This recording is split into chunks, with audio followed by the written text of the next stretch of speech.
పరమాత్మ సంపూర్ణ అనుగ్రహ కృపాకటాక్ష వీక్షణములు మాట నక్షత్రపతి అయినటువంటి ఆ దేవదేవునికి సాష్టాంగ దండ ప్రణామాలు సమర్పించుకుంటూ మద్గురుదేవులు కేశవానంద స్వాముల వారికి పాద ప్రణామాలు అర్పిస్తూ శ్రీమద్ భగవద్గీత మాతకు ప్రదక్షిణ నమస్కారాలు అర్పిస్తూ ప్రణవాత్మ పరమాత్మ స్వరూపులను మీకందరికీ శిరస్సు వంచి నమస్కరిస్తూ శ్రేయ మార్గంలో భాగంగా మనము శ్రీమద్ భగవద్గీతలో 15వ అధ్యాయంలో ఎన్నో శ్లోకంలో ఉన్నాం? శ్లోకం అయిపోయింది సార్. ఏమ్మా శ్లోకం అయిపోయింది సార్. 17 చెప్పండి. శ్లోకం అయిపోయింది. అయ్యా శ్లోకము 16 సార్. 16వ అధ్యాయమా? 15 సార్. 15వ శ్లోకమా? అవును సార్. 16 అయిపోయింది. 17వ శ్లోకం చెప్పాలి.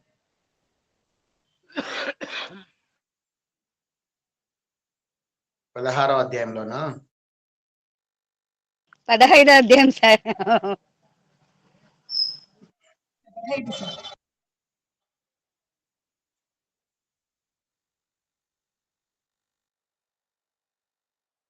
ఆడే ఉండద్దండి, ముందుకు పదండి దుబ్బుతున్నట్టుంది. లక్ష్మక్క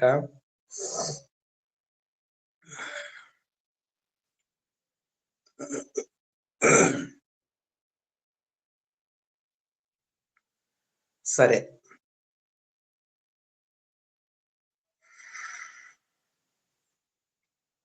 క్షరపురుషుడు అక్షర పురుషుడు అని ఇద్దరు పురుషులు ఉన్నారని తెలుసుకున్నాం కదా. 17వ శ్లోకంలో 16వ శ్లోకం నుంచి మనం ఈ ప్రపంచంలో ఎందరున్నారు అంటే ఇద్దరున్నారు. మీరందరూ క్షర పురుషులా అక్షర పురుషులా? క్షర పురుషులు సార్. ఎలా చెప్తున్నావు తల్లి నీవు?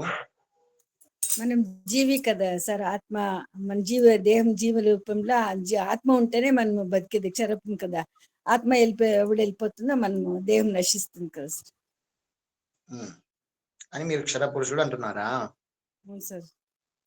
సరిగా అర్థం చేసుకోలేదు. క్షర పురుషుడు అంటే దేహం యొక్క అభిమాని, అక్షర పురుషుడు అంటే మనసు యొక్క అభిమాని. రాసుకోండి. దేహం యొక్క అభిమానుల, మనసు యొక్క అభిమానులా అని. దేహాభిమాని తమరు. అవును. ఇంకా దానికి క్షర పురుషుడు మేము. ఇంకా ఎవరు చెప్తారు? మీరందరిలో మీరు ఎవరెవరు దేహాభిమానులు, ఎవరు ఆత్మాభిమానులు అంటే మనసు యొక్క అభిమానులు? క్షరపురుషుడు ఎవరు, అక్షర పురుషులు ఎవరో మీకు తెలుసా? మీకు అక్షపురుషుడు అంటే మనసుని అభిమాని, ఉత్తమ పురుషుడు అంటే ఆత్మాభిమాని అని రాసుకున్నాం సార్. మోక్షం కలిగే వరకు ఉండేవాడు అక్షరుడు, ఎప్పటికీ నశించని వాడు ఆత్మాభిమాని, ఉత్తమ పురుషుడు అని రాసుకున్నాం సార్. మీరు ఎవరమ్మా ముగ్గురులో? క్షరపురుషుడా, అక్షర పురుషుడా, ఉత్తమ పురుషుడా? దేహాభిమానం సార్. ఇంకా మాకు అది పోతుందా సార్ అంత తొందరగా?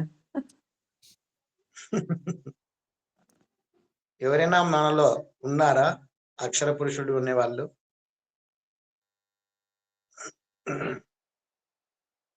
మీరే సార్. సుధాక ఉందంట. సంతోషం తల్లి. ఏమని చెప్తాను మీరు మామని చెప్పండి. నాకు చెప్తున్నారా? నేను దేహాభిమాని నేను తెలియడం లేదా మీకు?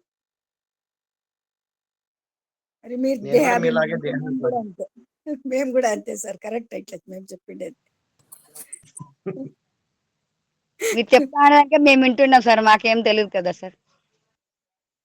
అవునులేమ్మా, లక్ష్మి తల్లి ఏం చెప్తే అదే, అమ్మారికి ఎదురులేదు. క్షరపురుషుడు నుంచి మనమందరము కూడాను అక్షర పురుషులుగా పరిణితి చెందాలి. దేహధ్యాస నుంచి మనోధ్యాసకు రావాలి. మనోధ్యాస నుంచి ఉత్తమ పురుషునిగా మనం పరిణితి చెందాలి. అర్థమైంది కదా? అప్పుడే మనము వయసు పెరిగేదానికి గుర్తు, వయసుతో పాటు జ్ఞానం పెరిగేదానికి గుర్తు ఇదే.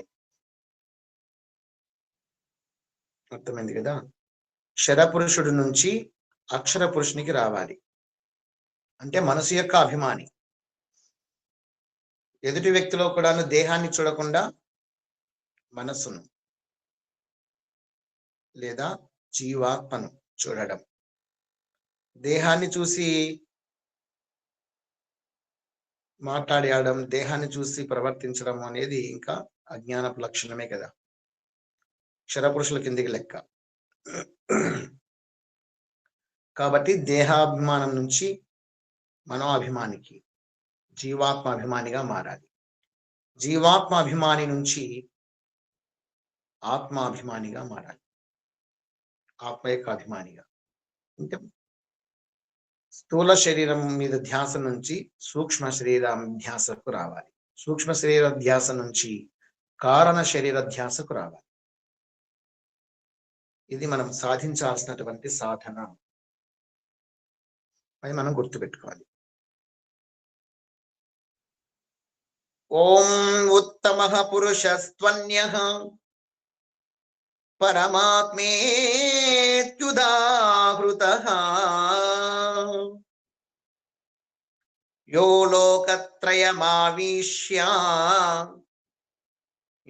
లోకత్రయమావిశ్య బిభర్త్య వ్యయ ఈశ్వరః.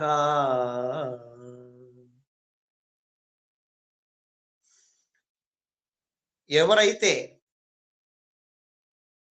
ఏ పురుషుడైతే ఆ పైరింటికి అన్యంగా ఉంటూ, అంటే క్షర పురుషునికి అక్షర పురుషునికి మరొకరిగా అంటే అన్యద వాళ్ళిద్దరూ కాకుండా ఉంటూ పరమాత్మేత్యుదాహృత యో లోకత్రయమావిశ్య ముల్లోకాలను ఆవేశించి అంటే ప్రవేశించి ముల్లోకాలను భరిస్తూ ధరిస్తూ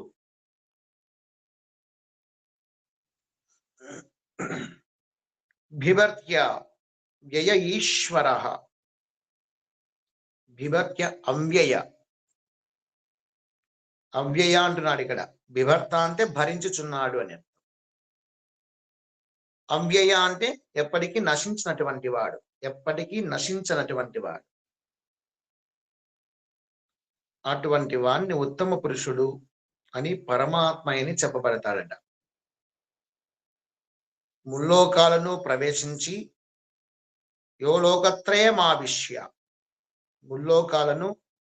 ముల్లోకాల యందు ప్రవేశించి బిభర్త్య అంటే భరిస్తూ అవ్యయ ఎప్పటికీ నశించకుండా ఉండేటువంటి ఈశ్వర. ఈశ్వర అంటే ఏమి? పరమేశ్వరుడు,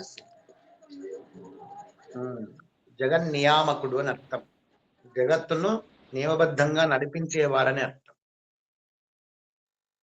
జగన్నియామకుడు అని అర్థం ఈశ్వర అంటే.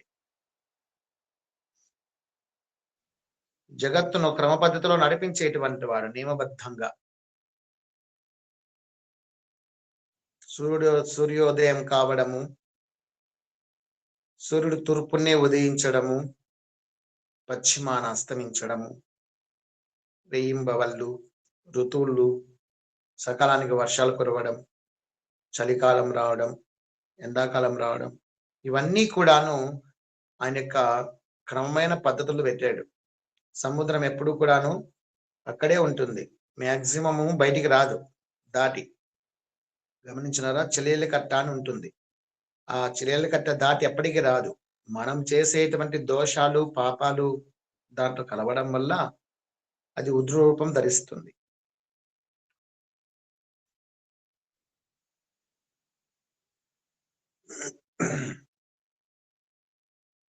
నక్షత్రాలు ఆకాశంలో నిలబడి ఉన్నాయి.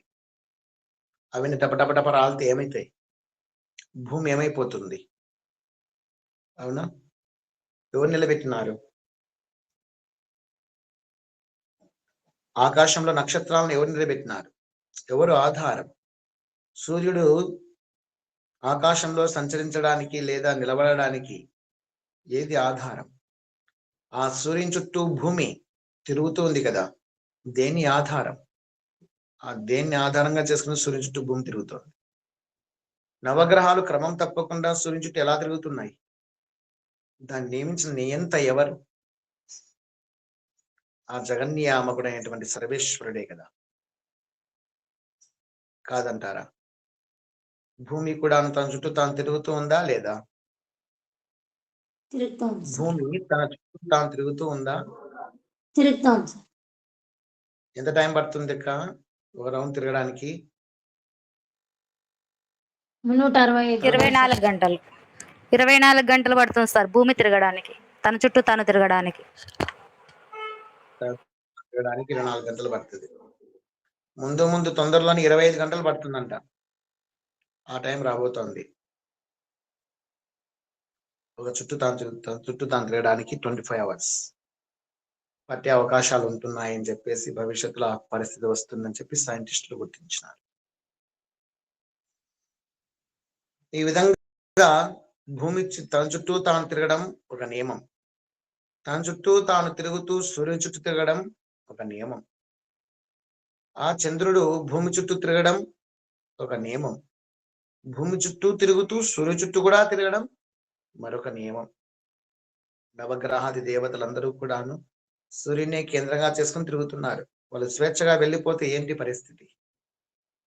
వాటి హద్దులు తప్పకుండా, వాటి కక్షలు తప్పకుండా ఎవరో తాడుతో కట్టి బంధించి ఇలా ఇసిరితే గిర గిర గిర గిర ఒక దారం తీసుకొని వేసేసి, ఒక బంతికి దారం కట్టేసేసి ఇలా తిప్పితే ఆ దారం ఎంత పరిధి ఉంటుందో అంత పరిధిలోనే తిరుగుతూ ఉంటుంది రౌండ్ గా. మనం తిప్పుతూ ఉంటే తిరుగుతూ ఉంటుంది, మనం తిప్పకపోతే తిరిగేది ఏం లేదు. అంతేకాకుండా ఆ బంతికి నీకు మధ్యలో కనెక్షన్ ఉంటుంది, తాడు. కానీ సూర్యుని చుట్టూ భూమి తిరగడానికి, సూర్యుని చుట్టూ ఇతర గ్రహాలు తిరగడానికి ఏ దారం ఉంది? ఏ తాడు ఉంది? ఎవరు తాడు కట్టగలరు? అంత పెద్ద తాడుతో ఎవరు బంధించగలరు? తిప్పగలిగే వారెవరు? ఏం చిన్న బంతులావి? ఆ శక్తి, సూర్యుని చుట్టే తిరిగేటట్టుగా చేస్తున్నటువంటి శక్తి ఏమిటది? ఎవరి సొత్తు? ఇదంతా పరిశీలిస్తే జగన్నియంత ఒకడు ఉన్నాడు. ఉన్నాడయా దేవుడున్నాడయా, కన్నులకు కనిపించకున్నాడయా. ఉన్నాడయా దేవుడున్నాడయా, కన్నులకు కనిపించకున్నాడయా. లోకాల పోకార్పు, లోకాల చీకట్లు పోకార్ప రవిచంద్ర నేత్రాలు గగనాన ద్రిప్పాడయా. లోకాల చీకట్లు పోకార్ప రవిచంద్ర గగనాన, రవిచంద్ర దీపాలు గగనాన ద్రిప్పాడయా.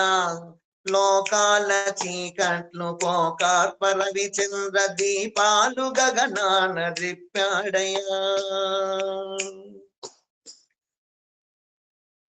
పొంగి పొరలుదు వచ్చి పుడమిపై పడకుండా కడలి రాయుని కాళ్ళు ముడిచాడయా. పొంగి పొరలుదు వచ్చి పుడమిపై పడకుండా కడలి రాయుని కాళ్ళు ముడిచాడయా.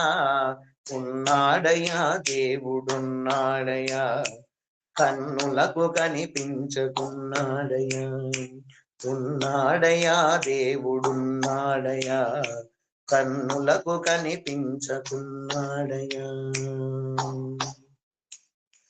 తెర ముందు ప్రజ నుంచి తెర వెనుక తానుండి తై తక్కలాడించుచున్నాడయా. తెర వెనుక తానుండి తెర ముందు ప్రజ నుంచి తై తక్కలాడించుచున్నాడయా. సుమహారమందున సూత్రంబు వలె నుండి,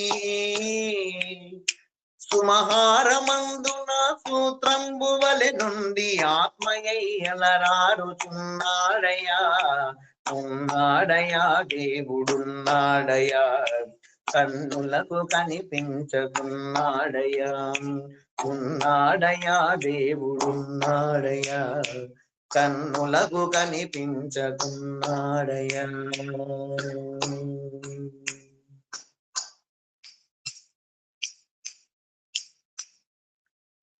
భగవంతుడు అనేటువంటి ఒక శక్తి, అతడే ఉత్తమ పురుషుడు అని భగవంతుడు చెప్తున్నాడు.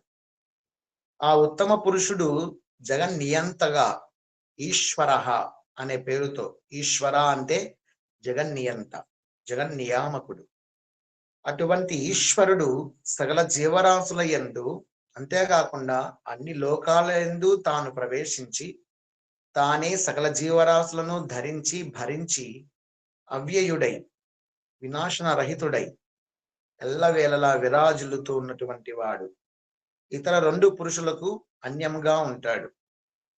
క్షర పురుషునికి అక్షర పురుషునికి అన్యంగా, అంటే మూడో వాడుగా ఉత్తమ పురుషుడు ఉంటాడు అని చెప్పేసి భగవంతుడు చెప్తున్నాడు. ఆ నియంతగా ఉన్నటువంటి ఆ ఈశ్వరుడే లేకపోతే సముద్రం కట్టలు దాటి భూమి పల్లెలకు, ప్రజల్లోకి, నగరాల్లోకి ప్రవేశిస్తే నగరాలన్నీ మునిగిపోతాయి. ఎంత వేగంగా ఉవ్వెత్తున ఎగసి పడుతూ అలలు వచ్చినప్పటికీ ఆ చర్యల కట్ట దక్క చేస్తాయి, వెళ్ళిపోతాయి. ఏదో సునామీలో పెద్ద పెద్ద భూకంపాలు లోపల ప్రవేశిస్తే తప్ప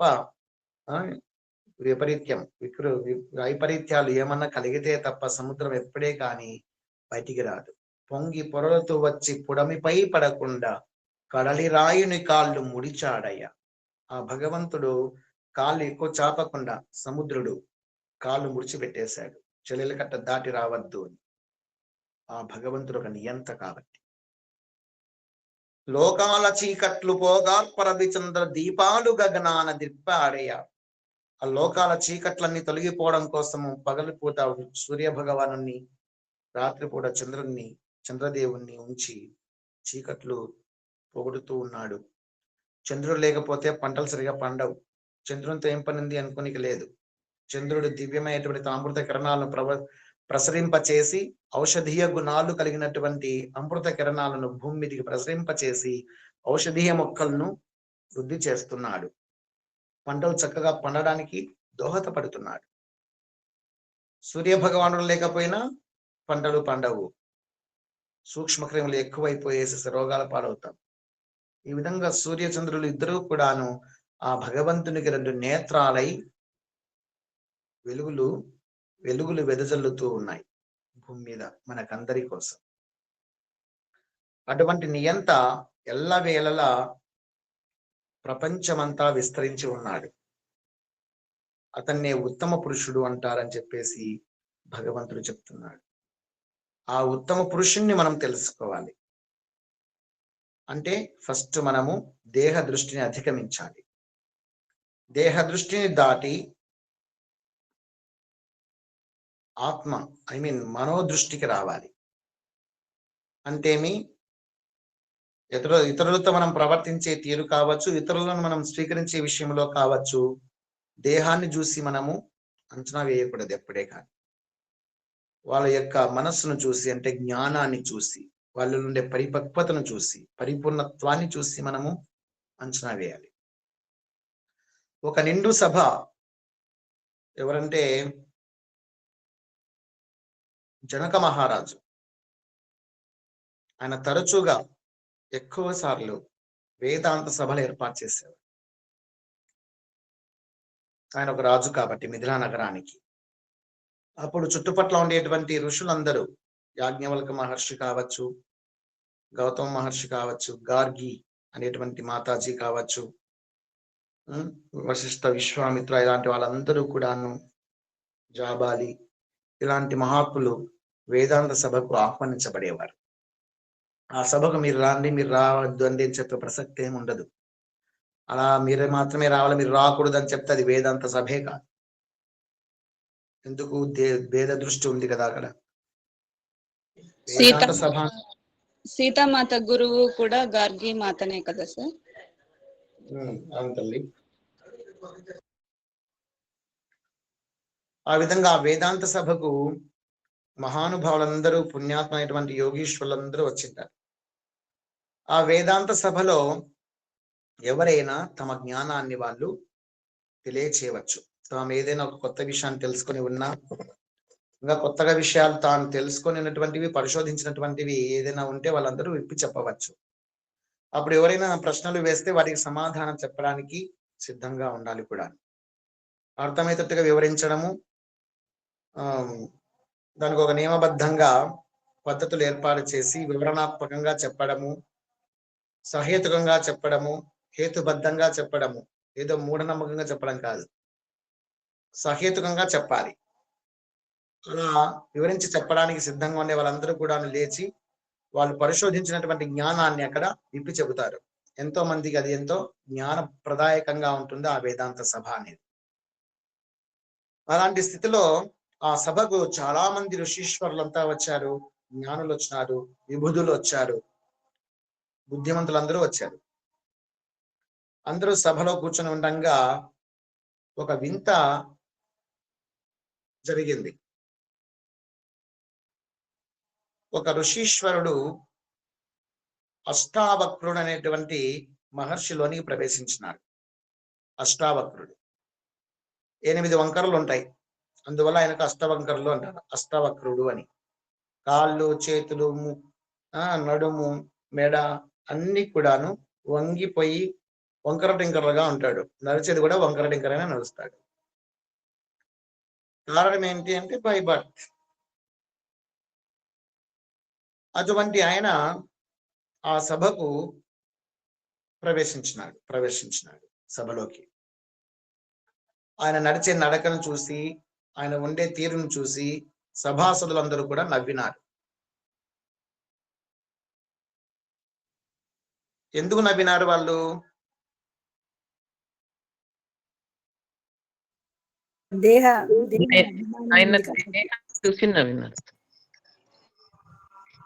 ఆయనను చూసి, ఆయన వక్ర రూపాన్ని చూసి నవ్వినారు. ఎందుకు అలా నవ్వడానికి కారణం ఏంటి అంటే వాళ్ళ దృష్టి ఏముంది? దేహాభిమానం ఉండేది కాబట్టి. దేహాభిమాన దృష్టి అంటే క్షర పురుషుని చూస్తున్నారు వాళ్ళు. వాళ్ళు క్షర పురుషులు కాబట్టి చూసే వ్యక్తిలో కూడాను క్షర పురుషుణ్ణి చూస్తున్నారు. ఆ విధంగా నవ్వుతుంటే అందరినీ చూశాడు అష్టవక్ర మహర్షి. చూసి ఒక్కసారిగా తాను వాళ్ళకంటే గట్టిగా పక్క పక్క పక్క పక్క నవ్వినాడు. అలా నవ్వేటప్పుడు ఒక్క జనక మహారాజు తప్ప ఎవరు నవ్వడం లేదు. మిగతా వాళ్ళందరూ నవ్వుతున్నారు. జనక మహారాజు, యాజ్ఞవల్క మహర్షి భార్యలు ఇద్దరు కూడాను, కాత్యాయని, ఇంకొకరు ఎవరు, ఇద్దరు భార్యలు ఆయనకు,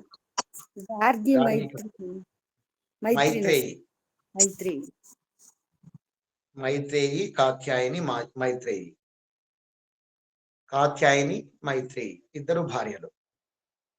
వాళ్ళిద్దరినీ కూడాను ఎప్పుడు వెంట పెట్టుకునే పోయేవాడు. వాళ్ళిద్దరు కూడాను మహాయోగినులు.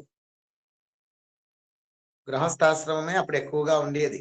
ఋషులు మహర్షులందరూ కూడాను గృహస్థాశ్రమంలోనే ఉండేవాళ్ళు. సన్యాసాశ్రమం అనేది ఈ మధ్య వచ్చినది, ఆదిశంకరాచార్యుల వారు తీసుకొచ్చినటువంటిది. అంతకుముందు అందరూ కూడా గృహస్థులే, సాధు సంతులందరూ గృహస్థులే, సతీ సమేతంగానే వ్యవహరించినారు. గృహస్థాశ్రమంలో ఉన్నంత మాత్రాన వాళ్ళు గృహస్థులని నీచంగా చూడాల్సిన అవసరం లేదు. సాధు సంతులే వాళ్ళు కూడాను. ఆ వేదాంత సభకే కాదు, ఎక్కడికి పోతున్నా ఇద్దరు భార్యలను వెంట పెట్టుకుని పోయేవాడు. యాజ్ఞవల్క మహర్షి మహాజ్ఞాని. ఆయనను మించిన జ్ఞానియే లేడు. ఆయన నమ్మలేదు. అయ్యో ఏమిటి వీళ్ళందరూ ఇట్లా మూర్ఖంగా ప్రవర్తిస్తున్నారే అని అందరి వైపు తిరిగి చూశాడు. జనక మహారాజు కూడా అందరినీ వారిస్తున్నాడు, అలా చేయొద్దండి. వాళ్ళందరూ నవ్వుతుంటే చూసి తాను వాళ్ళకంటే ఎక్కువ గట్టిగా నవ్వేసినాడు. ఎవరు? అష్టవక్ర మహర్షి. అందరూ గప్చుపోయినారు. అంతే కదా. శ్రీరామచంద్రుడు రాజ్యపాలన పూర్తి చేసుకుని ఎంతో సంతోషంగా అరణ్యవాసం పూర్తి చేసుకుని తన భార్యను వెంట పెట్టుకొని రావణ సంహారాన్ని చేసి తన భార్యను వెంట పెట్టుకొని పుష్పక విమానంలో మొత్తం వానర సైన్యానంతాను తమ సైన్యానంతా మొత్తం కూర్చోబెట్టుకుని అందరూ కలిసి ఎక్కడికి వచ్చారు? అయోధ్య నగరానికి వచ్చారు. అయోధ్య నగరానికి వచ్చిన తర్వాత సభ అంతా అయిపోయిన తర్వాత అందరికీ కానుకలు అవన్నీ ఇచ్చిన తర్వాత భోజనాలు ఏర్పాటు చేశారు. ఆ భోజనం ఏర్పాటు చేసినప్పుడు ఆ భోజనంలో చిక్కుడుకాయ కూర వేసినారు. చిక్కుడుకాయలు తెలుసు కదా మీకు, చిక్కుడుకాయలు లోపల విత్తనాలు ఉంటాయి. ఆ తాలింపు పెట్టినారు. అందరూ కోతులే కూర్చొనింది మనలాంటి. అలా కూర్చున్నప్పుడు ఒక కోతి ఏం చేసింది, అనపకాయను నొక్కింది. అనపకాయను ముక్కని నొక్కితే ఇత్తనం ఎగిరి టక్కనికి పైకి ఎగిరింది. పైకి ఎగిరితే, ఇంత ఉండే గింజవు నువ్వెంత ఎత్తే కొడతావా, నేను ఎంత పెద్దగా ఉన్నాను, నేనెంత ఎక్కుతాను చూడు అని చెప్పేసి ఇది టక్కన దానికంటే ఎక్కువ ఎత్తి ఎగిరింది ఈ కోతి. ఒక వానరం ఎగరగానే పక్కనుండే వానరానికి అనిపించింది, అంటే నువ్వెంత ఎత్తి ఎగిరితే నేను ఎగరలేనా, నేను నీకంటే పైకి ఎగురుతాను చూడు అని చెప్పేసి అది ఇంకా పైకి ఎగిరింది. ఇంకొక వానరం వాడిని చూసుకొని నీకంటే నేను ఇంకా పైకి ఎగురుతాను చూడురా అని చెప్పేసి వాడు ఎగురుతున్నాడు.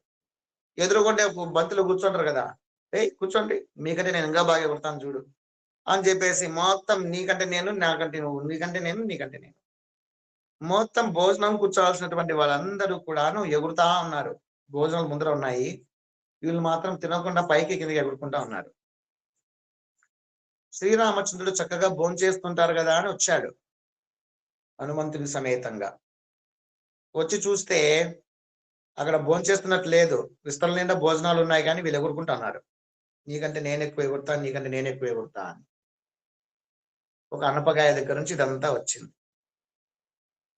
ఇవే కోతి చేష్టలు అంటే, అంతే కదా.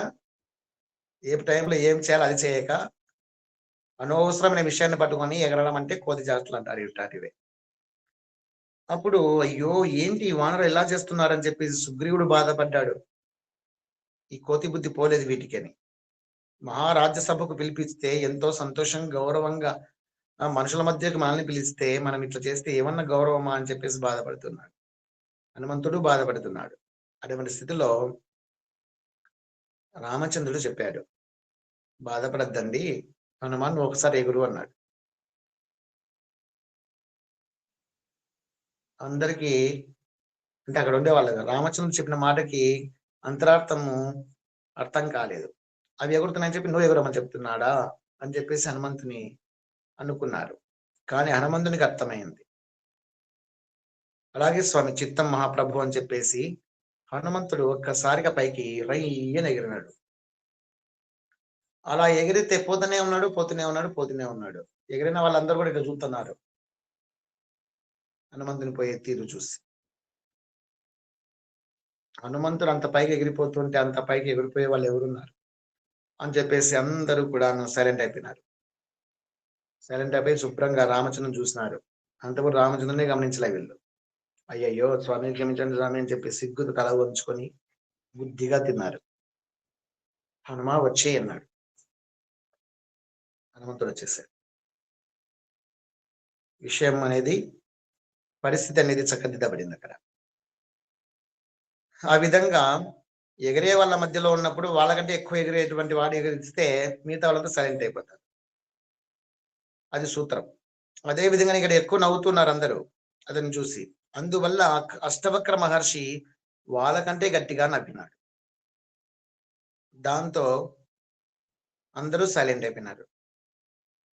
సైలెంట్ అయిపోవడమే కాకుండా, మీరు ఎందుకు చూసి మమ్మల్ని, ఏం చూసి మమ్మల్ని నవ్వుతున్నారు మీరు అని చెప్పేసి గద్దించి మాట్లాడినారు. కొత్త వ్యక్తి, పెద్దగా తెలియని వాడు అనుకున్నారు. కానీ అష్టవక్ర మహర్షి గొప్ప సాధకుడు, మహాజ్ఞాని. ఆయన చెప్పాడు, ఏం చేయమంటారు, నవ్వు వచ్చేస్తుంది, నవ్వుతున్నా అన్నాడు. నవ్వు వచ్చేంత ఏముందో ఇక్కడ, ఇంకా మిమ్మల్ని చూస్తే మాకు నవ్వు రావచ్చు కానీ మమ్మల్ని చూసి నీకు ఎందుకు నవ్వు వస్తుందో అని ఒకరు ప్రశ్నించినారు. ప్రశ్నిస్తే పేరు ఏమో వేదాంత సభ. వేదాంత సభ అనగానే ఎంతో వేదాంతవేత్తలు, వేదవేత్తలు వస్తారనుకున్నాను. కానీ ఇక్కడికి వచ్చిన తర్వాత నాకు అర్థమైంది, ఎవరు అంత వేదవేత్తలు లేరు, వేదాంతవేత్తలు లేరు. వేదవేత్తకు వేదాంతవేత్తకు తేడా తెలుసా మీకు బుజ్జులు, అమ్మగారులు? వేదవేత్తకు వేదాంతవేత్తకు డిఫరెంట్. కానీ తెలియదు.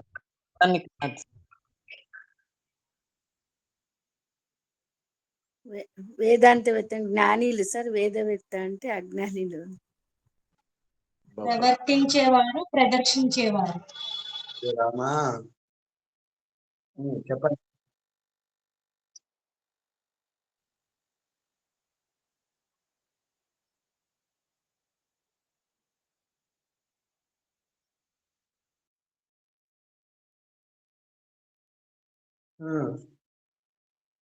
ఇంకా ఎవరు చెప్తారు?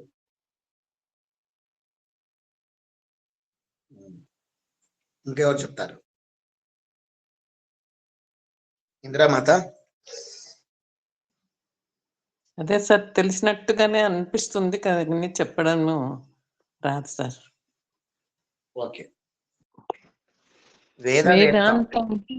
వేదాంత అంటే వేదములన్నింటినీ కూడాను పూర్తిగా అధ్యయనం చేసి దాన్ని తెలుసుకున్నవాడు, ఆచరణలో పెట్టినవాడేమో అని అనిపిస్తుంది సార్.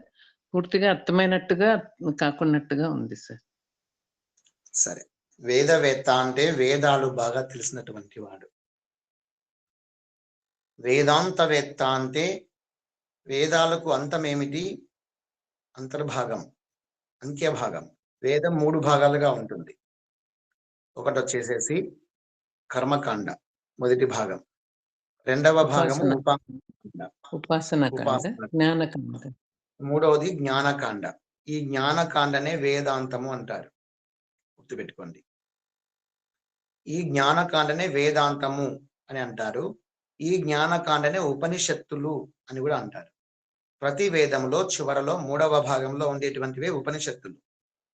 ఋగ్వేద అంతర్గత అని, యజుర్వేద అంతర్గత అని ఉపనిషత్తులకు చెప్తూ ఉంటారు. సామవేదాంతర్గత ఉపనిషత్తు అని, అధర్వణ వేదాంతర్గత ఉపనిషత్తు అని చెప్తారు ఉపనిషత్తులు చదివేటప్పుడు. అయితే మీకు అర్థమవుతుంది. ఈ విధంగా ఒక్కొక్క వేదానికి కొన్ని ఉపనిషత్తులు ఉంటాయి. ఆ ఉపనిషత్తుల నిండా ఉండేది జ్ఞానం. అందువల్ల దాన్ని జ్ఞానకాండ అన్నాడు. ఈ జ్ఞానకాండ వరకు వచ్చిన వాడు వేదాంతవేత్త. ఈ జ్ఞానకాండ లేదా ఉపనిషత్తులు బాగా క్షుణ్ణంగా అర్థం చేసుకుని ఆచరణ చేయగలిగినటువంటి వాడు వేదాంతవేత్త. వేదవేత్త అంటే వేదాలు తెలిసి ఉన్నటువంటి వాడు. అది మొదటి భాగంలోనే ఆగిపోయి ఉండొచ్చు, మధ్య భాగం వరకు వచ్చి కూడా ఆగిపోయి ఉండొచ్చు. వేదాలన్నీ ఆకలింపు చేసుకున్న వాడైనా ఉండవచ్చు. అంటేమి కర్మకాండ, ఉపాసనాకాండ అంతవరకే వచ్చి ఉంటారు. ఆచరణలోకి రాని వేదాంతవేత్త అనగానే ఉపనిషత్తుల సారాన్ని బాగా అవగాహన చేసుకొని దాన్ని బాగా సాధించినటువంటి వాడు, ఆచరణలోకి తెచ్చుకున్నటువంటి వాడు వేదాంతవేత్త. ఉపనిషత్తులు క్షుణ్ణంగా అంటే జ్ఞానకాండ క్షుణ్ణంగా తెలిసినటువంటి వాడు వేదాంతవేత్త. భగవంతుడు వేదవేత్త మరియు వేదాంతవేత్త కూడా. ఇక్కడ ఈ అష్టవక్ర మహర్షి వేదవేత్త మరియు వేదాంతవేత్త కూడా. అందువల్ల ఈ వేదాంత సభ అనగానే అందరూ కూడాను జ్ఞానులై ఉంటారు, వేదవేత్తలై ఉంటారు, వేదాంతవేత్తలై ఉంటారు అనుకున్నాను. కానీ దేహ దృష్టిలోనే ఉన్నారు, ఇంకా క్షర పురుషుల్లాగానే ఉన్నారు. అక్షర పురుషులు కాలేదు. ఉత్తమ పురుషులు ఎప్పుడైతారు? పేరేమో వేదాంత సభ, వచ్చిన వాళ్ళందరూ పామరులే అని నాకు నవ్వు వచ్చింది అన్నాడు. అందరికీ తలదించుకోవాల్సిన పరిస్థితి ఏర్పడింది. నన్ను చూసి నవ్వారు. అంటే నాలో ఉండే దేహాన్ని, నా దేహంలో ఉండే వక్రతనాన్ని చూసి నవ్వుతున్నారు. సాటి మనిషిని గౌరవించే విధానము కూడా కనీసము తెలియనటువంటి వాళ్ళు మీరు. అరే, ఈ ఆకారంలో పుట్టినాడంటే భగవంతుడు ఎందుకు ఈ విధంగా ఇచ్చాడు? ఈ పరిస్థితి మనకొస్తే ఎంత దరిద్రంగా ఉంటుంది, ఎంత ఇబ్బందికరంగా ఉంటుంది, ఎంత కష్టంగా ఉంటుంది అని పరిస్థితిని చూసి జాలి పడాలి, దయ కలగాలి, లేదా కరుణ కలగాలి. అటువంటిది పోయి సాటి మనుషులై ఉండి నన్ను చూసి మీరు నవ్వుతున్నారంటే మీ జ్ఞానం ఏ పాటిదో అర్థమయ్యి ఇటువంటి సభ ఏమి వేదాంత సభ అనిపించి నవ్వొచ్చింది అన్నాడు. దాంతో జనక మహారాజు లేచి ఎదురేగి వెళ్ళి సాష్టాంగపడి నమస్కారం చేసినాడు. ఎవరికి? అష్టవక్ర మహర్షి. సాష్టాంగపడి నమస్కారం చేసి, స్వామి ఇచ్చేయండి, క్షమించండి, మా సభ తరపున నేను క్షమాపణ కోరుతున్నాను, రాండి స్వామి రండి అని చెప్పేసి ఓ సింహాసనం వేయించి వాళ్ళకు కూర్చోబెట్టారు. ఆయన వేదాంత సభలో చెప్పినటువంటి జ్ఞానాన్ని వింటే అందరూ మొబ్బు వదిలిపోయింది. అష్టవక్ర మహర్షి చెప్పినటువంటి వేదాంతము విజ్ఞానము తెలిసి ఎన్నో కొత్త కొత్త విషయాలు ఎప్పుడు విన్నారు వాళ్ళు. ఆ రోజు ఆయన నోటి నుంచి అందరూ సరెండర్ అయిపోయినారు అక్కడ. అప్పటి నుంచి జనక మహారాజు కూడాను ఆయననే గురువుగా ఎంచుకున్నాడు. అష్టవక్ర మహర్షిని గురువుగా స్వీకరించినాడు. తన యొక్క ఆధ్యాత్మిక గురువుగా, ఆ విధంగా ఆధ్యాత్మిక గురువుగా స్వీకరించి ఎన్నో తెలియని విషయాలను ఆయన వద్దనే తెలుసుకుంటూ ఉండేటువంటి వాడు జనక మహారాజు. ఈ విధంగా మనం చేస్తున్నటువంటి పరిస్థితి, చూస్తున్నటువంటి పరిస్థితి ఏమిటంటే ఆ వేదాంత సభలో ఉండేటువంటివి సభా సభికుల లాగానే మనం కూడా నడుచుకుంటున్నాం కదా. భగవంతుణ్ణి అందరిలో ఉన్నాడని తెలుసు కానీ చూడలేకపోతున్నాం. కనీసం వాళ్ళలో ఉండే విజ్ఞానాన్ని కానీ, వాళ్ళలో ఉండే మంచితనాన్ని కానీ, వాళ్ళలో ఉండే టాలెంట్ని కానీ, ప్రతిభను కానీ మనం చూడలేకపోతున్నాం. ఒకవేళ ఉన్నప్పటికీ దానిని మనము గుర్తించలేకపోతున్నాం, సహించలేకపోతున్నాం, ఓర్చుకోలేకపోతున్నాం. అది మొదటి తప్పు. మొదటి శత్రువులు మనలోనే ఉన్నాయి. అసలు శత్రువులు ఎక్కడ ఉన్నాయి? మనలోనే ఉన్నాయి. అరిషట్ వర్గాలు మనకుండే శత్రువులని తెలియక ఎదుటి వారి మీద మనము నిందారోపణలు చేసుకుంటూ మన మనస్సును జయించలేక ఎదుటి వారినే తృణీకరిస్తూ, ఎదుటి వారినే ద్వేషిస్తూ, దూషిస్తూ కాలం గడుపుతూ పోతే ఇలా ఎన్ని జన్మలైనా గడిచిపోతా ఉంటాయి. ఇలా ఎన్ని జన్మలైనా గడిచిపోతూ ఉండడం కోసమైన మానవ జన్మ వచ్చింది. అత్యంత దుర్లభమైనటువంటి, ఎవరికీ సాధ్యం కానటువంటి, మోక్షం సాధించగలిగేటటువంటి ఒకే ఒక్క జన్మ మానవ జన్మ అయినటువంటి ఈ జన్మ వస్తే ఇంత విలువైన జన్మను మనం ఏం చేస్తున్నాము? గంధపు చెక్కలు తీసుకొని పోయి పొయ్యిలో పెట్టి కాల్చినట్లుగా నీళ్లు కాంచుకోవడానికి, స్నానానికి నీళ్లు కాంచుకోవడానికి గంధపు చెక్కలు పెట్టి కాల్చుకుంటున్నట్టుగా ఉంది నీళ్లు. ఇంత విలువైన జన్మ వస్తే దాన్ని భగవంతుని పాదాలకు సేవ చేయడం కోసం ఉపయోగించక గంధపు చెక్కలు నూరి పాదాలకు పట్టిస్తాము, లేదా మెడకు పట్టిస్తాము, స్వామికి చందనం లాగా పెడతాం నుదుట, లేదా వల్లంతా పూస్తాం చలవరాని అని. ఆ విధంగా భగవంతుని సేవలో గంధపు చెక్కను అరగదీయాల గాని పొయ్యిలో పెట్టి కాల్చుకుంటామా ఎవరైనా? అంత విలువైనటువంటి మానవ జన్మ భగవంతుడు ఇస్తే దీనిని మనమేం చేస్తున్నామంటే భగవంతుని సేవకు ఉపయోగించకుండా కేవలం లౌకిక విషయాలకే అంకితం చేసేసి, ఒక భార్య కోసమనో, ఒక భర్త కోసమనో, ఒక మిత్రుని కోసమనో, ఒక శత్రువు కోసమనో, వస్తు వాహనాల కోసమనో, స్థలం కోసమనో, పొలం కోసమనో, ఇంటి కోసమనో అనవసరమైనటువంటి విషయాలకు సమయాన్ని కేటాయిస్తూ జీవితాన్ని మొత్తం సర్వనాశనం చేసుకుంటున్నాం. మానవ జన్మ లక్ష్యము తెలియక, మానవ జన్మ వచ్చిన దానికి సార్థకత ఏమిటో తెలియక పామర జనులందరము కూడాను మనము కేవలం లౌకిక విషయాల వైపే మరలుతూ, లౌకిక విషయాలంపటలమై ఆధ్యాత్మిక చింతన చేయక నిరంతరము ప్రాపంచిక విషయాల వైపే మరలుతూ ఉన్నాం. ప్రాపంచిక విషయ భోగాల వైపే మరలుతూ ఉన్నాం. కానీ గుర్తించాలి మనం ఏ స్థితిలో ఉన్నాం. క్షరపురుషుని స్థితిలో ఉన్నాం.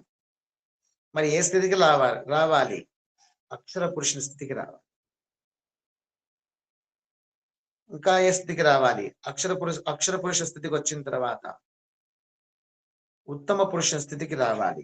ఎదుటి వ్యక్తిలో ఉండేటువంటి మంచితనాన్ని చూసేవాళ్ళు జ్ఞానులు, సాధకులు. ఎదుటి వ్యక్తిలో ఉండేటువంటి తప్పుల్నే లెక్కలేసుకుంటే ఉన్నటువంటి వాళ్ళు అజ్ఞానులు. కాబట్టి మనం ఎప్పుడూ కూడాను ఎదుటి వ్యక్తిలో మంచి చూడడానికి ప్రయత్నం చేస్తూ ఉండడమే ఒక సాధన. చూస్తా పోతే ప్రతి ఒక్కరూ దోషులుగానే కనపడతారు కదా, ప్రతి ఒక్కరూ దోషులుగానే కనపడతారు. చూస్తూ పోతే ఎవరు తప్పు చేయని వాళ్ళు ఎవరు? మీకు ఇంతకుముందే తెలుసు మహాభారతంలోని సంఘటన కదా. శ్రీకృష్ణ పరమాత్మ తనకు యజ్ఞం కావాలని చెప్పి, యజ్ఞానికి ఒక ధర్మాత్ముడైనటువంటి ఒక వ్యక్తి కావాలి, యజ్ఞం దగ్గర అవసరం ఉంది. అటువంటి వారిని దేశంలో ఎవరైనా అంటే ఒక నాకు పంపించు అని చెప్పేసి దుర్యోధన దగ్గరికి వస్తాడు. వస్తే దుర్యోధనుడు సరే స్వామి ఇక్కడే ఉండండి, నేను పోయి మొత్తం నా రాజ్యం అంతా తిరిగేసి వస్తానని చెప్పేసి తన రాజ్యం అంతా తిరిగేసి వస్తాడు. తిరిగేసి వచ్చి అతనికి ఎవడూ ధర్మాత్ములా కనపరాలేదంట దుర్యోధనునికి. అందరూ పాపాత్ములాగానే కనపడుతున్నారు. వచ్చి కృష్ణునితో చెప్పినాడు, కృష్ణ బావా నా రాజ్యం అంతా వెతికి చూసినా కనుక అందరూ దుర్మార్గులే, ఒక్కడు కూడా ధర్మాత్మ కనపరాలే. కాస్తో కూస్తో ధర్మాత్మగా ఉండేవాళ్ళని నేను వస్తాను కదా అంటున్నాడు. ఓహో సరే సరే, నేను మళ్ళీ ఆ సందర్భం వచ్చినప్పుడు చెప్తాను దుర్యోధన, పోయి వస్తానని చెప్పేసి తిరిగి వచ్చాడు. ధర్మరాజు దగ్గరికి వచ్చాడు. ధర్మరాజు దగ్గరికి వచ్చి, ఓ ధర్మనందన, నేను ఒక యజ్ఞం తలపెట్టినాను. ఆ యజ్ఞ కార్యంలో అవసరం పడింది. ఏమిటి అవసరము అంటే ఒక దుర్మార్గుడైనటువంటి వాడు నాకు కావాలి. దుర్మార్గుడైనటువంటి వాడు యజ్ఞానికి ఉపయోగించుకోవాలి వాడిని. కాబట్టి దుర్మార్గుడైనటువంటి వాడు ఎవరైనా ఉంటే ఒకరిని నాతో పంపించు. సరే స్వామి, నా దృష్టిలో అయితే ఎవరు అంతగా లేరు, నేను పోయి ఒకసారి చూసి వస్తాను నా రాజ్యం అని చెప్పేసి ధర్మరాజు అంతా తిరిగి వచ్చాడు. రాజ్యం అంతా తిరిగి ఎవరు దుర్మార్గులు కనపడడం ఆయనకు, ఆయన దృష్టికి అందరిలోనూ మంచి కనపడుతుంది ఆయనకి. అందరూ ఏదో ఒక బాధ్యతల్లో పనులు చేసుకుంటూ ఉన్నారు. వారి బాధ్యతలు చేసుకుంటూ ఎవరు దుర్మార్గులు కనిపించట్లే. అతని దృష్టికి అందరూ మంచిగా కనపడినారు. వచ్చాడు, వచ్చి కృష్ణ స్వామి బాబా నన్ను క్షమించు, దుర్మార్గులు అనేటువంటి వాళ్ళు ఎవరు నాకు కనిపించట్లేదు. కాస్తో కూస్తో దుర్మార్గ బుద్ధి నాకే ఉంది. చెప్పాలంటే రాజ్యపాలన మీద కాంక్ష, నేనే రాజును కావాలనేటువంటి కాంక్ష, ఈర్ష్యలు, నాలో కూడా అసూయలు, ద్వేషాలు ఇలాంటివి ఉన్నాయి కదా. ఆ దుర్మార్గుని నేనే ఉంటాను, నాకంటే పెద్ద దుర్మార్గులకు ఎవరూ లేరు అనుకుంటున్నా. కాబట్టి ఆ సేవకు నన్నే ఉపయోగించుకో స్వామి, నీ పుణ్యం ఉంటది అని చెప్పేసి ధర్మరాజు పాదాలు పట్టి నమస్కారం చేసి అన్నాడు. కృష్ణ పరమాత్మ నవ్వుకున్నాడు. సరే ధర్మనందన, ఆ సందర్భం వచ్చినప్పుడు నీకు తెలియచేస్తాను, వస్తువులే అని చెప్పేసి వెళ్ళిపోయినాడట. ఈ విధంగా చూసేవారి దృష్టి అనేది పవిత్రంగా ఉంటే ప్రతి ఒక్కరూ పుణ్యాత్ములుగానే కనబడతారు. చూసే వాళ్ళ దృష్టి కలుషితంగా ఉంటే ప్రతి ఒక్కరూ పాపాత్ములాగానే కనబడతారు. అంతే కదా. ధర్మరాజు యొక్క మనస్సు నిర్మలంగా ఉంది, పవిత్రంగా ఉంది, దృష్టి పవిత్రంగా ఉంది. అందువల్ల చూసే వాళ్ళందరూ ఎవరిని చూసినా కనుక అతడు మంచోడే, ఇతడు మంచోడే, అతడు మంచోడే, అతడు మంచోడే, అతడు మంచోడే అనిపిస్తా ఉంది. తప్పు చేయని వాళ్ళు ఎవరున్నారో అందరూ తప్పులు చేసే వాళ్ళమే కదా. పొరపాట్లు ఎప్పుడైనా జరుగుతూ ఉంటాయి. మనుషుల తర్వాత ఖచ్చితంగా పొరపాట్లు జరుగుతాయి కాబట్టి మనుషులు అన్నారు. కాబట్టి దోషాలు లెక్కిస్తా పోతామా ఏంటి? ఎవరు చేయనివాడు దోషం చేయని వాడేవాడు, తప్పులు చేయని వాడేవాడు ఈ ప్రపంచంలో. కాబట్టి ప్రతి ఒక్కరూ దోషం చేసే వాళ్ళమే, తప్పులు చేసిన వాళ్ళమే. ఇది తప్పుని ఎలా పట్టగలం? వాళ్ళ రాతలో దోషం ఉండొచ్చు, వాళ్ళ రాతలో ఆ విధంగా రాసి పెట్టింటే ఎవరైనా తప్పు చేయక తప్పదు. కాబట్టి ఆ రాత ఆ విధంగా ఉంది, పొరపాటు జరిగిపోయింది. కాబట్టి అతను తప్పు పట్టినకి లేదు. అతడు కేవలం నిమిత్త మాత్రుడే. ఆ తప్పు జరిగినప్పటికీ ఆ తప్పులో అతడు నిమిత్త మాత్రుడే. జగన్నాటక సూత్రధారే ఇదంతా ఆడించినటువంటి నాటకము మాయా అని తన ధోరణిలో తాను ఆలోచన చేసి ఎవరిని చూసినా కనుక తనకు తప్పు చేసిన వల్ల కనపరాలే, దుర్మార్గులుగా కనపరాలేదు. ధర్మనందునికి కృష్ణుని దగ్గరకు వచ్చాడు, నమస్కారం చేశాడు. నేనే దుర్మార్గుని, కాస్తో కోస్తూ చూస్తే ఎవరు దుర్మార్గులు లేరు స్వామి నా దేశంలో. అదే దుర్యోధనుడేమో అందరిని చూశాడు, అందరిని దోష దృష్టితోనే చూస్తున్నాడు. తన దృష్టే దోష దృష్టి. ఎవరిని చూసినా కానీ తప్పు చేస్తున్నట్టు వాడే, ఎవరు చూసినా తప్పు చేస్తున్నటువంటి వాడే. వాడు ఆ పని చేస్తున్నాడు, వీడి పని చేస్తున్నాడు, వాడు వంచన చేస్తున్నాడు, వీడు పంచన చేస్తున్నాడు అని చెప్పేసి అన్ని లెక్కలు వేసుకుంటా తప్పులన్నీ లెక్కేసుకుంటా పోతున్నాడు ప్రతి ఒక్కరిని. వానికి ఎవరు అంతగా పవిత్రంగా ఉండేటువంటి ధర్మాత్ముడు కనపడాలి. కాస్త కూర్చో ధర్మాత్ముడు నేనే అంటాడు. ఎవడు? దుర్యోధనుడు. ఇది దోష దృష్టి. నేనేం చేసినా మంచిదే, ఇతరులు ఏం చేసినా తప్పే. అది దోష దృష్టి అంటే. నేను చెప్పిందే కరెక్ట్, మిగతా వాళ్ళు ఏం చెప్పని మంచిగా చెప్పని కాక చెడిపే, అది చెడిపే, అది మంచిది కాదు అనేటువంటి దృష్టి దోష దృష్టి. అలాంటి దృష్టితో ఉన్నటువంటి దుర్యోధనునికి అందరూ దుర్మార్గులే, ఆయన ఒక్కడే మంచోడు. ఆ విధంగా దుర్యోధనులు ఎంతమంది ఉన్నారు మనలో? ధర్మరాజా లాంటి వాళ్ళు ఎంతమంది ఉన్నారు మనలో? ఈ 52-60 మందిలో ప్రశ్నించుకుంటే ఎవరికి వాళ్ళకు అర్థమవుతుంది మన దృష్టి ఎంత పవిత్రంగా ఉంది, ఎంత అపవిత్రంగా ఉంది. దృష్టి అంటే మన అంతరంగం, మన మనస్సు. ఎదుటి వాళ్ళ పట్ల మనకు ఉండేటువంటి అభిప్రాయాలు అనేటివి పాజిటివ్ గానే ఉండాలి తప్ప నెగిటివ్ గా ఎప్పటికీ ఉంచుకోకూడదు. నెగిటివ్ గా ఆలోచన చేస్తూ పోతే ప్రతి ఒక్కరూ నెగిటివ్ గానే కనపడతారు మనకు. మంచి వాళ్ళగా ఎప్పుడు కనపడేది మనకు కనిపించరు. ఒకవేళ మంచి వాళ్ళో చెడ్డోళ్ళో మనకు తెలియదు, అదంతా ఆలోచన చేసే పనిలే. మంచోళ్ళు అయితే వాళ్ళే సుఖపడతారు, చెడ్డోళ్ళు అయితే వాళ్ళే నాశనం అవుతారు. మనం ఎవరు నిర్ణయించడానికి? అంతే కదా. వాళ్ళ పాపంతో వాళ్ళే అనుభవిస్తారు. వాళ్ళు పుణ్యాత్ములైతే వాళ్ళే సంతోషాన్ని సుఖాన్ని అనుభవిస్తారు. పాపాత్ములైతే వాళ్ళే నరకాన్ని అనుభవిస్తారు. మనం ఎందుకు కల్పించుకోవాలి? మనం ఎందుకు దానిని విమర్శించాలి? అంతే కదా. నువ్వు నిశ్చింతగా ఉండాలనుకుంటే, నువ్వు ప్రశాంతంగా ఉండాలనుకుంటే ఎవరి దాంట్లో తల పెట్టకూడదు. వేరే వాళ్ళ కర్మల్లో. శ్రేయాన్ స్వధర్మో విగుణః పరధర్మాత్ స్వనిష్ఠితాత్ స్వధర్మే నిధనం శ్రేయః పరధర్మో భయావహః. 3వ అధ్యాయంలో 34-35 శ్లోకం చూడండి ఒకసారి. 3వ అధ్యాయంలో శ్రేయాన్ స్వధర్మో విగుణః పరధర్మాత్ స్వనుష్ఠితాత్ స్వధర్మే నిధనం శ్రేయః పరధర్మో భయావహః. 35 సార్. 35 సార్. శ్రేయాన్ స్వధర్మో విగుణః. లోపాలు ఉన్నప్పటికీ, దోషాలు ఉన్నప్పటికీ మన ధర్మం మనది. మన కర్తవ్యాలను మనం నిర్వర్తిద్దాం. మన పని ఎంతవరకు అంతవరకే ఉందాం. మన హద్దుల్లోనే మనం నడుచుకుందాం. పరధర్మో భయావహ. పరధర్మం ఎప్పటికీ మనకు భయానకం కలిగించేదే. ఒకరి విషయాల్లో మనం తల దూర్చడమే తప్పు. తల దూర్చినామంటే అది నీకు కష్టాన్నో, నష్టాన్నో, బాధనో తెచ్చిపెడుతుంది. శ్రేయాన్ స్వధర్మో విగుణః పరధర్మాత్ స్వనుష్ఠితాత్. నీవు పరధర్మాన్ని లెస్సగా చేయదుగాక. లెస్సగా అంటే అద్భుతంగా చేస్తావు, నీకు చేతనైతాది. కానీ శ్రేయాన్ స్వధర్మో విగుణః పరధర్మాత్ స్వనుష్ఠితాత్. మహా అద్భుతంగా నువ్వు పరధర్మాన్ని చేయగలవు. కానీ స్వధర్మే నిధనం శ్రేయః. స్వధర్మంలో లోపాలు ఉన్నప్పటికీ అది నీకు శ్రేయస్సే ఇస్తుంది. పరధర్మో భయావహ. నువ్వు సమర్థవంతంగా పరధర్మాన్ని చేయగల శక్తి ఉన్నప్పటికీ నువ్వు పరధర్మంలో తలబెట్టద్దు అని దాని అర్థం. ఎవరు చేసే డ్యూటీ వాళ్ళు చేయాలా.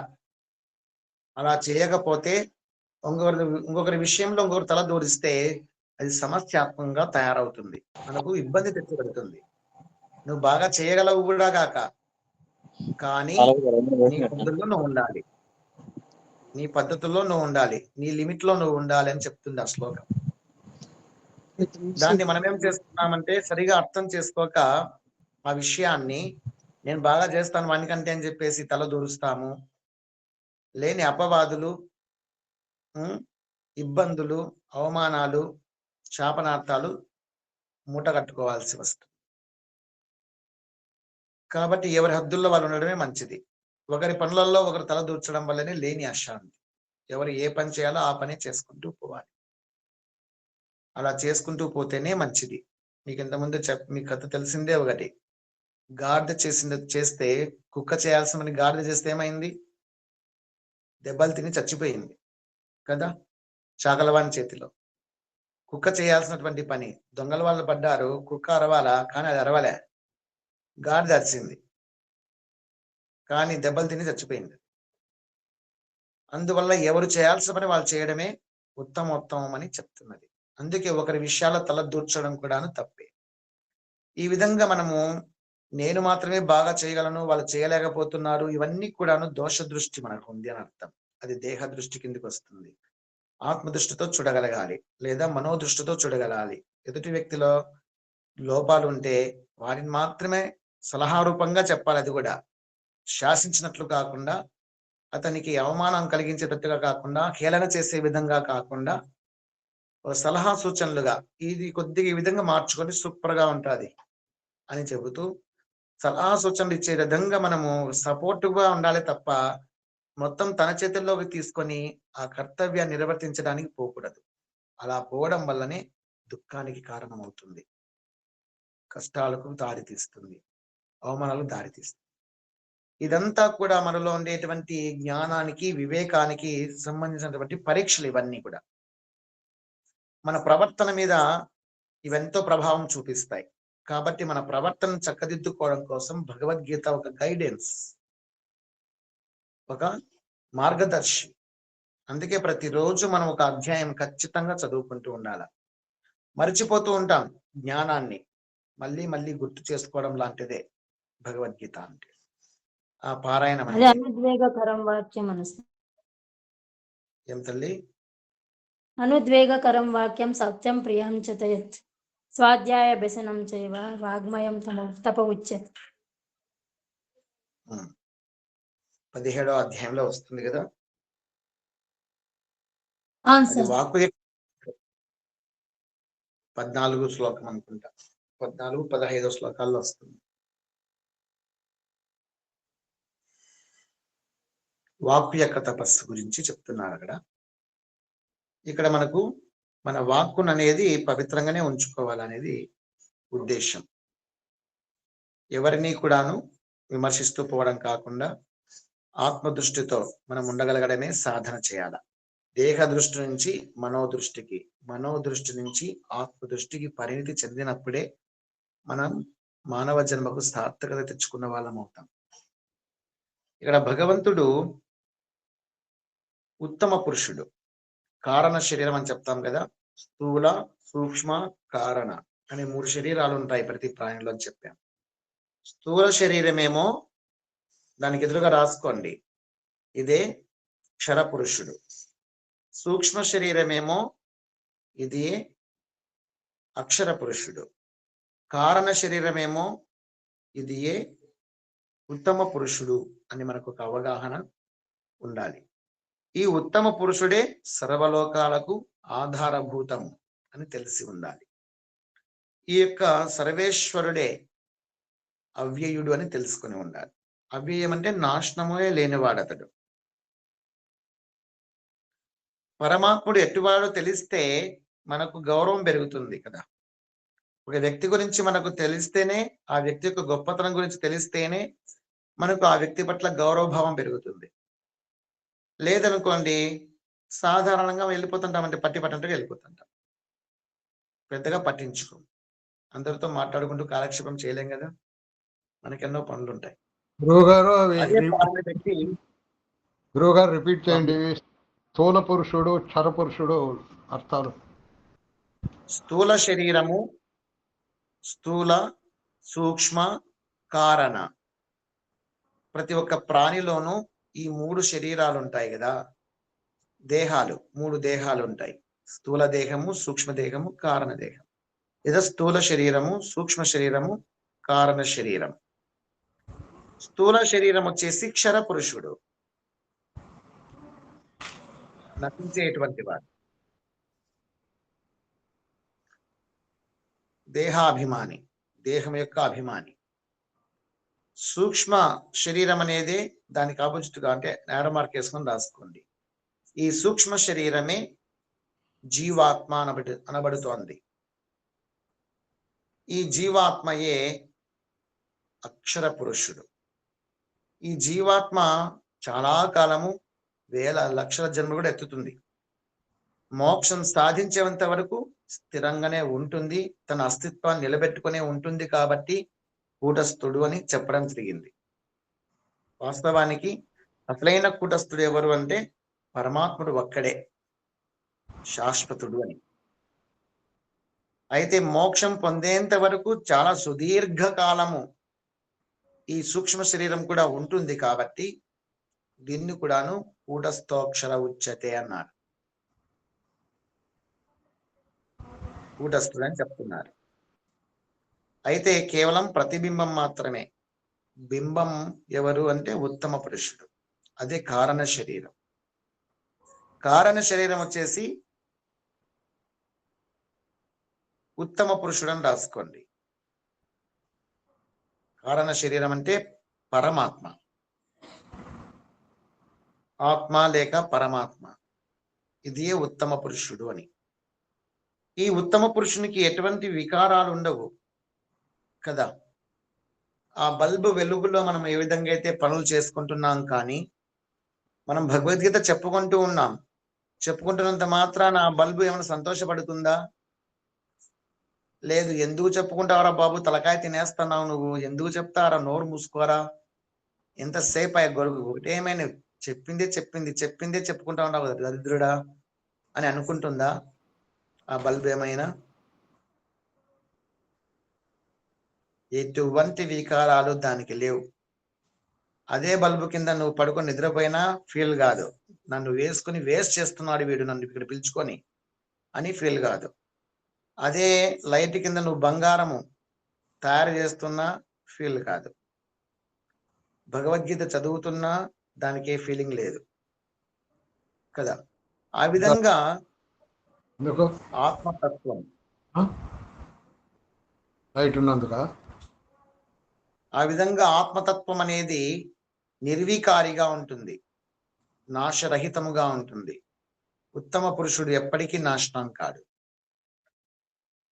ఆది అంత్యములు లేనివాడు, జనన మరణములు లేనివాడు, ఒక ఆకారం ఇట్లు ఉంటుంది అనేటువంటి అవకాశం లేనటువంటి వాడు, సర్వాంతర్యామి అయి ఉండేటువంటి వాడు, ఈ చోట ఉండి ఈ చోట లేడు అని చెప్పడానికి లేనటువంటి వాడు, సర్వత్రా వ్యాపించి నిండి నిబిడీకృతమై పొంగి పొర్లుతూ ఉన్నటువంటి వాడు, సకల జీవరాశుల అంతరంగంలోనూ ఉన్నటువంటి వాడు, సకల జీవరాశులకు బహిర్గతంగానూ ఉన్నటువంటి వాడు,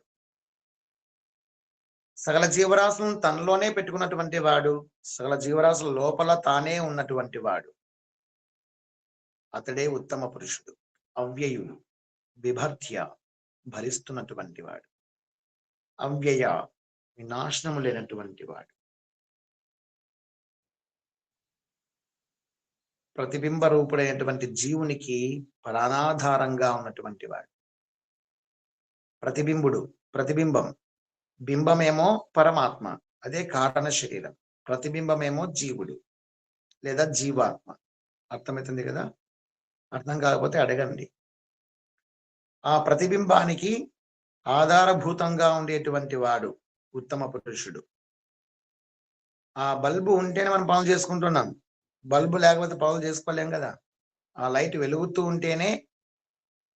ఉన్నటువంటి లైట్ ఉంటేనే మనం పనులు చేసుకోగలుగుతాం, వెలుగు లేకపోతే మనం పనులు చేసుకోలేం.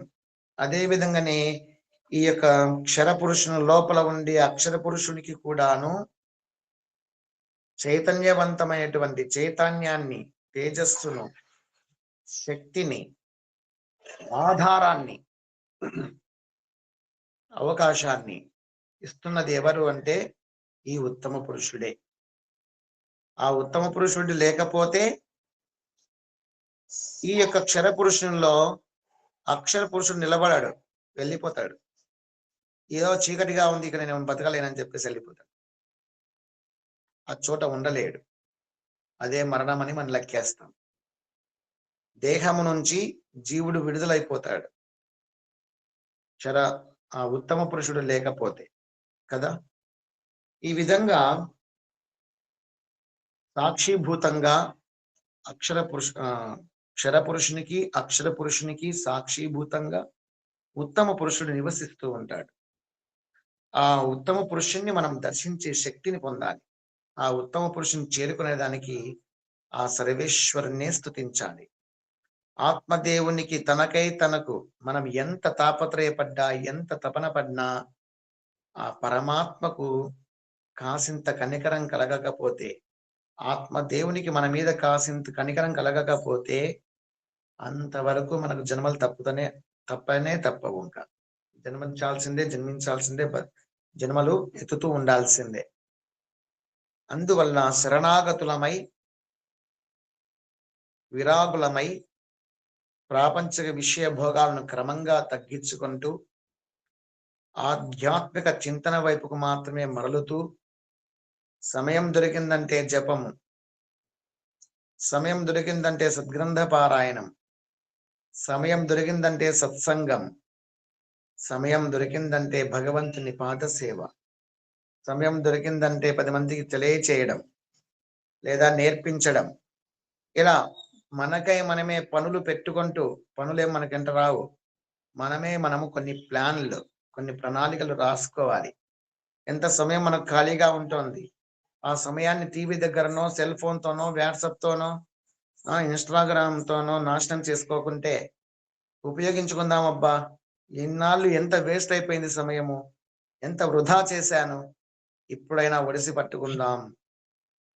జలములు ఏ విధంగా అయితే మనం సద్వినియోగం చేసుకుంటా ఉంటామో, ఆ జలదేవత గంగా భవానీ మాత మనకు లోటు లేకుండా నీళ్లను అనుకూలం చేస్తుంది. ఎప్పుడైతే మనం ఎక్కువగా నీరు వృధా చేసామో, అవసరం లేకున్నా వేస్ట్ చేస్తుంటాం, అవసరం లేకున్నా కనుక వృధాగా వదిలేస్తూ ఉంటాం. ఎంతగా వృధా చేస్తే అంతగా ప్రకృతి మాత ప్రకోపిస్తుంది.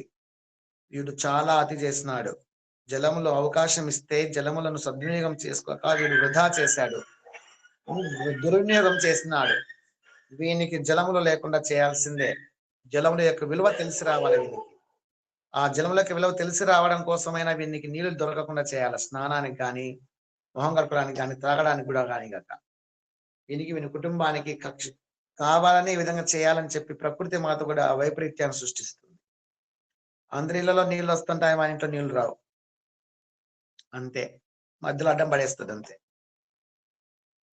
అందుకే జాగ్రత్తగా ప్రకృతిలోనిటువంటి పంచభూతాలను ఎవరైతే పవిత్రంగా దర్శిస్తూ దారిలో పోతుంటాం, కొలాయి ఊరికి వదిలేసింటారు, పిల్లలు ఎవరో తిప్పేసి వెళ్ళిపోయి ఉంటారు, మనం చూస్తా ఉంటాం. కనీసం దాన్ని ఆఫ్ చేసిపోదాము అనుకున్నవాడు బుద్ధిమంతుడు. మన కాలనే ఏమన్నా పోనీ మనకేరా అని పోయేటువంటి వాళ్ళు అజ్ఞానులు కదా. అలా చూడడం, అలా వదిలేయడం కూడాను పాపమే. ఆ పాపం మళ్ళీ చుట్టుకుంటుంది నీకు. కనీస నాలెడ్జ్, నీకు నైతిక విలువలు లేవు, కామన్ సెన్స్ లేదు, సమాజంలో బ్రతుకుతున్నావు కానీ సమాజానికి ఉపయోగపడేటువంటి ఒక వనరును వృధా పోతూ ఉంటే కనీసం దాన్ని ఆపలేకపోయావు. అవకాశం ఉండి కూడా, చేతనయ్యే పని ఉండి కూడా, చేతిలోనే ఉండేటువంటి పని కూడా నువ్వు దాన్ని నిర్లక్ష్యం చేసావు. కాబట్టి ఆ పాపం నీకు చుట్టుకుంటున్నది ప్రకృతి మాత. ఆ విధంగా సమాజంలో కొన్ని దోషాలు జరుగుతూ ఉంటాయి. మన చేత ఆపగలిగే శక్తి ఉంటే సాధ్యమందుకు ఆపే ప్రయత్నం చేయాలి. అలా చేసినప్పుడే మానవత్వము పరిఢవిల్లినట్ల ఆ భగవంతుడు కూడా మెచ్చుకుంటాడు. అలా చేయకుండా మనము ఎవరెట్లా పోతే నాకేమి, ఏదెట్లా పోతే నాకేమి, నా ఇంట్లో బాగుంటే చాలు కదా, అనేసి స్వార్థంతో సంచరిస్తే మన స్వార్థం మనకు ఏనాడో ఒకనాడు పాడు చేస్తుంది. ఇవన్నీ మీకు తెలియని విషయాలు కావు, మీకు అందరికీ తెలిసినటువంటి విషయాలే, గుర్తు చేసుకుంటున్నాం అంతే. పునశ్చరణ చేసుకుంటూ ఉంటేనే కదా జ్ఞానం మనకు జ్ఞాపకం ఉండేది. ఈ విధంగా పంచభూతాలను మనము పవిత్రమైనటువంటి భగవత్ స్వరూపంగా భావించి వృధా చేయకుండా, అనవసరంగా జలములను వేస్ట్ చేయకుండా సద్వినియోగం చేసుకుంటూ మన జీవితాన్ని చరితార్థం చేసుకోవాలి. అందరిలోనూ, అన్నిటిలోనూ, అంతటలోనూ ఆ సర్వేశ్వరుడే అన్ని లోకాల్లో తానే ఆవహించి ఉన్నానని చెప్తున్నాడు ఈ శ్లోకంలో. అలాగే అన్ని జీవరాశులు నేనే భరిస్తున్నాను అంటున్నాడు. అలాగే సమస్త జగత్తును నేనే నియామకుడు అని అంటున్నాడు భగవంతుడు కదా. ఒక వ్యక్తి గురించి మనకు బాగా స్పష్టంగా తెలిస్తే గౌరవం పెరుగుతుంది కదా. అదే విధంగా ఉత్తమ పురుషుని యొక్క గొప్పతనం గురించి ఇక్కడ చెప్తున్నాడు భగవంతుడు. ఆ ఉత్తమ పురుషుడు అంటే ఎవరు? నేనే అంటారు తర్వాత. నేనే సకల లోకాలను ఆవేశించి ఉన్నాను అంటే ఏమి? అన్ని లోకాలలోనూ వ్యాపించి ఉన్నాను. అలాగే నేనే సకల లోకాలకు ఆధారభూతమై ఉన్నాను.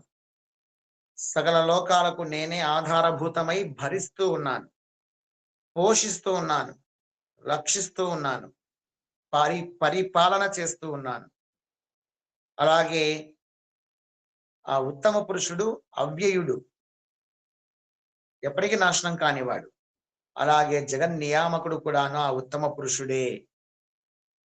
కాబట్టి ఆ ఉత్తమ పురుషుని యొక్క గొప్పతనం తెలుసుకుంటే అతనికి గౌరవించడం కానీ, అతని పట్ల ప్రేమ పెరగడం కానీ, అతని పట్ల ఉత్తమ పురుషుని పట్ల గౌరవం పెరగడం కానీ, ఆ స్థాయిని మనం గుర్తించడానికి అవకాశం ఏర్పడుతుంది. కాబట్టి ఈ యొక్క 17వ శ్లోకంలో భగవంతుని యొక్క విభూతులు, గొప్పతనాన్ని గురించి శ్రీకృష్ణ పరమాత్మ ఉత్తమ పురుషుని యొక్క గొప్పతనాన్ని గురించి ఇక్కడ నిర్ణయించినాడు, విశదపరిచినాడు అని తెలియచేస్తూ ఈ 4 మాటలు నా నోట పలికించినటువంటి ఆ దేవాది దేవుడు శ్రీకృష్ణ పరమాత్మ పాద పద్మాలకు పుష్పాలుగా సమర్పిస్తూ మనకందరికీ త్రికరణ శుద్ధిని, త్రిగుణాతీత స్థితిని, స్థిత ప్రజ్ఞతను, విశాలమైన హృదయాన్ని, ప్రశాంతమైన జీవితాన్ని, లోక కళ్యాణకారక బుద్ధిని, ఆంతరంగిక భక్తులకు ఉండవలసినటువంటి అన్ని అర్హతలను ఆ లోకేశ్వరుడు మనకందరికీ అనుగ్రహించాలని మనసా వాచా కర్మణ ప్రార్థిస్తూ ఇంతతో ముక్తాయం చేస్తాను.